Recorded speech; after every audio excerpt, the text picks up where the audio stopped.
Climate change is a hot topic right now, so I include it first. It also first on the list simply because so many of the problems related to climate change are also connected to other environmental problems. Environmental problems like oil spills, deforestation, and poverty need to be solved in and of themselves, but solving these problems indirectly helps solve the problems of climate change. There are also environmental problems like fluorinated gases that have a large impact on the climate, but not directly on our health or wealth. These problems are extra tricky because they're expensive to solve and they get little media coverage. That's why international laws and cooperation is especially important for solving the hardest problems.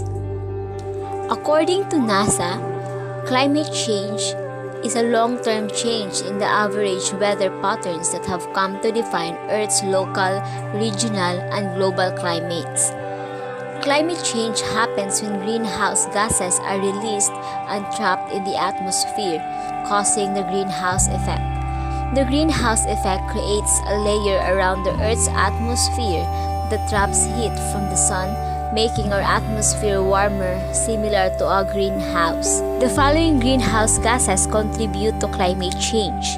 First is the carbon dioxide or the CO2. Carbon dioxide enters the atmosphere when fossil fuels like coal, oil, and natural gas are burned. Carbon dioxide is also released when trees and other plants are burned or cut down and through manufacturing cement. Carbon dioxide made up 81% of man-made greenhouse gas emissions from the United States in 2018, according to the Environmental Protection Agency. Methane or CH4. Methane is released from fossil fuels or the natural gas, in particular agriculture and landfills. Methane made up 10% of greenhouse gases. Nitrous oxide. Nitrous oxide is emitted from agriculture, fossil fuels, industry, and wastewater treatment.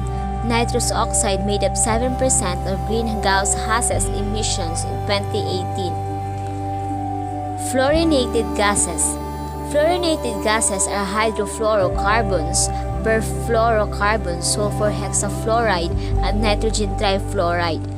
They are man-made gases commonly used in refrigerants used for cooling air conditioners and refrigerators.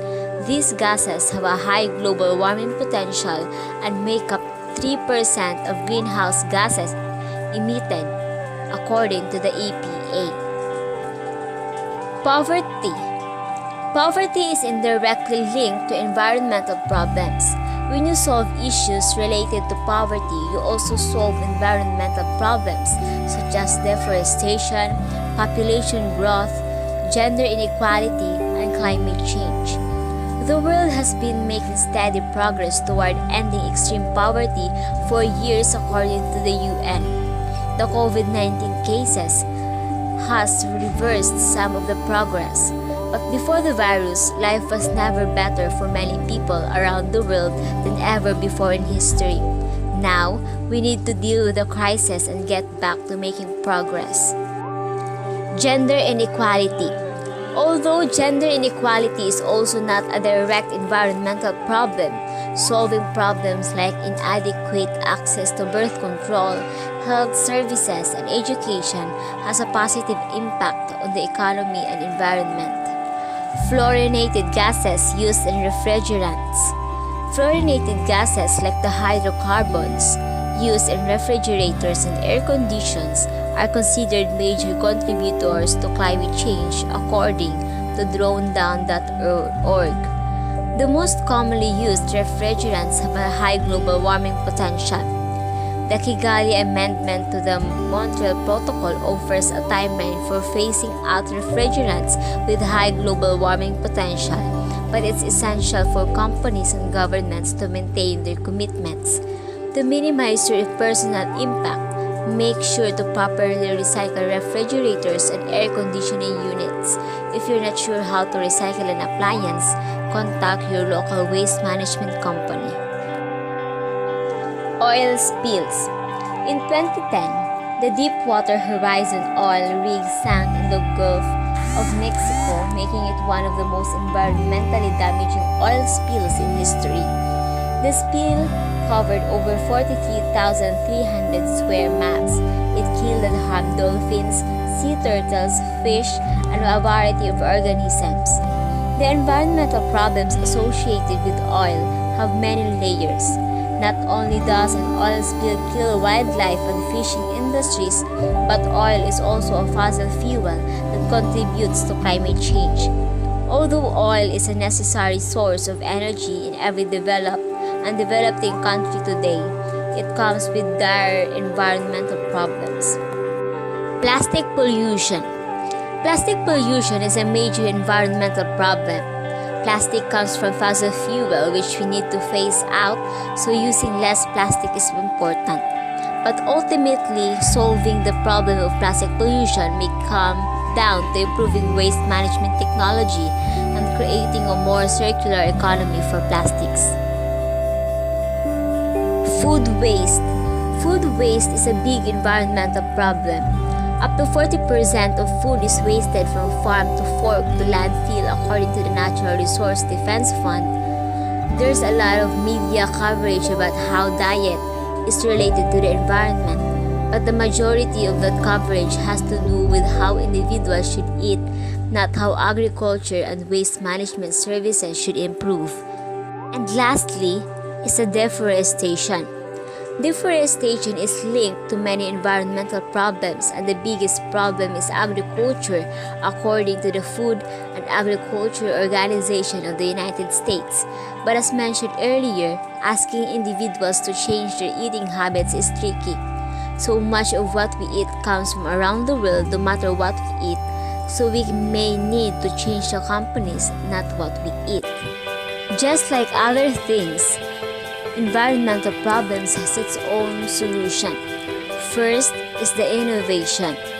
Innovation may be the most important environmental solution.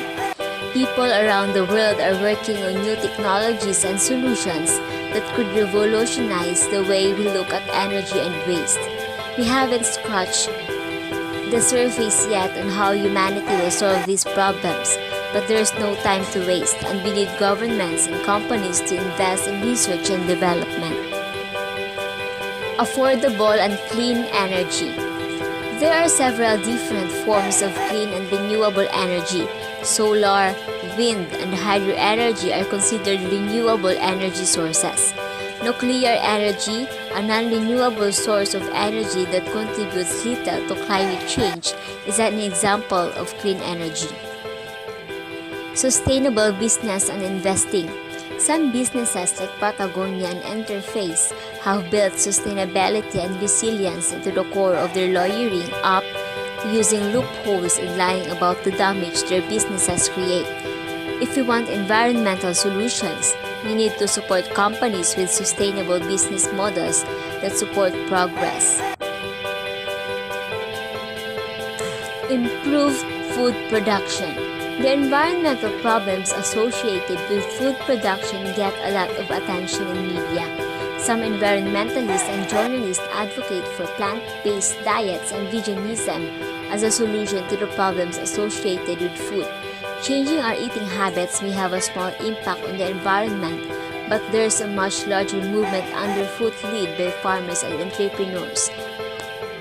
Below is a short list of potential environmental solutions to problems associated with food production and water shortages. First is regenerative agriculture, lab-grown meat, plant-based meat, vertical farms, precision agriculture, anaerobic digestion, and water desalination. Sustainable homes. Our homes use a lot of energy to run our dishwashers, washer and dryers, and HVAC systems. And let's not forget about all the energy we use charging our computers and watching TV. It adds up. But instead of turning off our devices, it's possible to build more efficient homes that waste less energy and use cleaner energy sources. Although we have a long way toward making most homes sustainable, Here are a few environmental solutions related to homes. First is the net zero homes, home electrification, living buildings, LEED certified buildings, and Energy Star appliances. And that's it for the solution to environmental issues. See you again in my next video. Fighting!